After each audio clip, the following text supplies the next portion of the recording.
Hi everyone, welcome to Poonam's kitchen. In today's video, I'll share with you my recipe for making Sooji ka halwa or a semolina pudding, a popular dessert during festivities and pujas, including Navratras.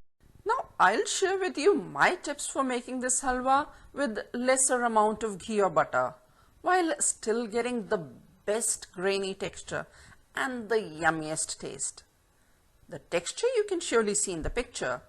For taste, make this today using this easy recipe.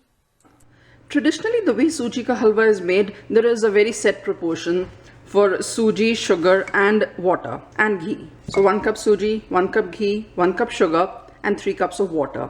Now times have changed, people have become more conscious. For each cup of semolina or Sooji, I prefer to use 3/4 cups of ghee and 3/4 cup of sugar.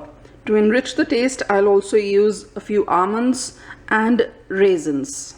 4 pods of green cardamom, I'll slit these. You may use ground cardamom powder. I soaked a few saffron threads in 2 tablespoons of warm milk. Now something about the Sooji. I'll highly recommend using coarse semolina. I'll share with you why I say so. First, let's get the things rolling. Here I have set a pan to heat at medium. And I'll transfer 3 cups of water to this. This is to make the simple sugar syrup. I've intentionally taken a pan that has a handle. As the water warms up, I'll transfer the sugar. At this stage, we just need to dissolve the sugar. Just 2 minutes. I'll also transfer the cardamom pods. The sugar is completely dissolved. I'll switch off the heat and set this pan aside. I want to work on this medium-sized burner to roast the semolina. Here I have set another pan to heat at medium. As you can see, I've taken a big pan. Seems big for 1 cup of semolina. But once you add water to it, it splutters quite a lot. So taking a bigger pan always prevents it from splashing on the gas stove. Once the pan is warm enough, I'll transfer the semolina and dry roast this. Dry roasting the semolina ensures that you can cook this later in less ghee as well.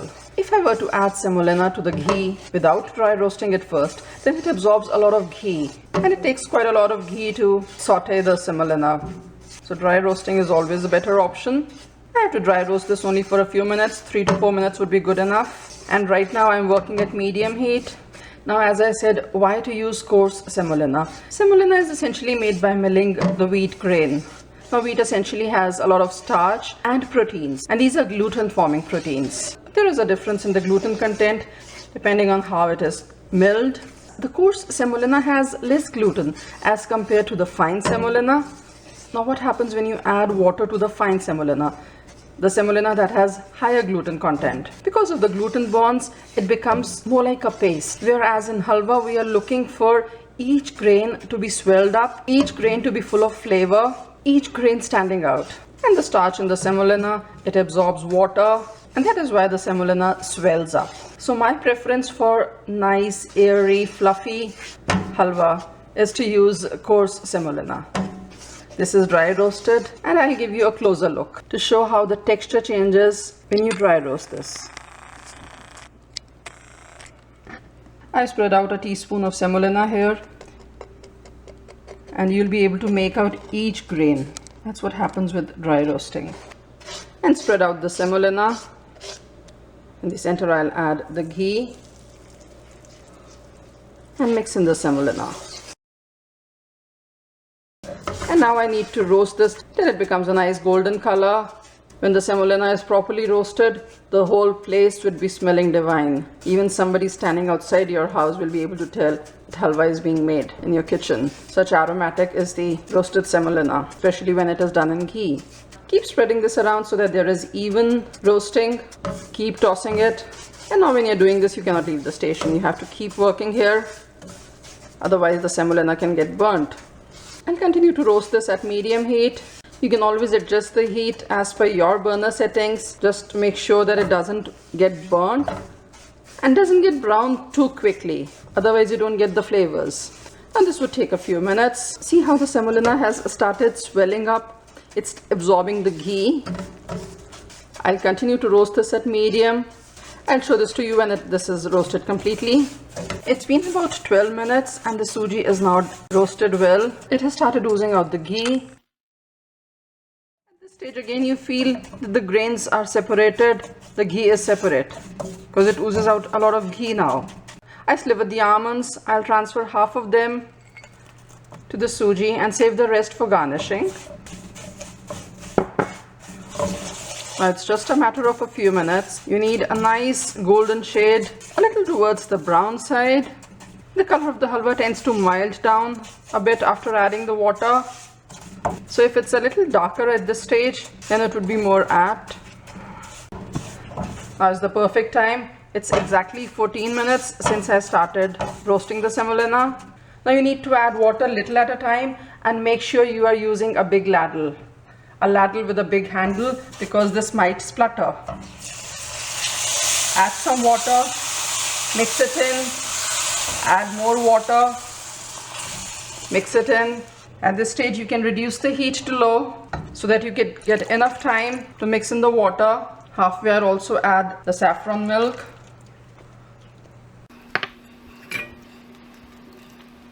Keep stirring, else there would be lumps. And now you see why I asked you to take a pan with a handle to make sugar syrup. It becomes much easier to pour into the semolina. If you're making the halwa in huge quantities, take somebody's help to pour the water. But for smaller quantities like 1 or 2 cups of semolina, you could do it by yourself. I'll also add all the raisins so that they get enough time to swell in the water. Keep stirring. Once you start adding the water, it would take another 5 to 7 minutes after that. I've increased the heat to medium.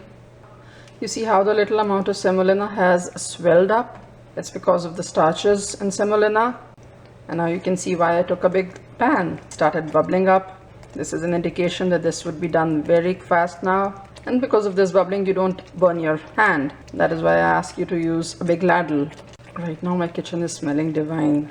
The lovely aroma from the desi ghee, the cardamom. Now you can see it's all come together. Since semolina absorbs water, the halwa will thicken a bit. This is the perfect stage to switch off the heat. And this is how it looks when you make it with coarse Sooji. If I had made this with fine semolina, then the volume of the halwa would have been lesser than this. And it would have looked more like a paste rather than grainy the way this is. This took me a total of around 22 minutes, including the time that I took to make the sugar syrup. Once you have switched off the heat, it's best to remove it from that gas stove so that there's no residual cooking. The halwa is best served hot, garnished with nuts. Thanks for watching this video.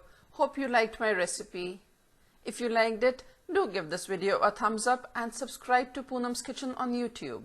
See you again with a new recipe, a new trick, a new tip very soon. Till then, bye.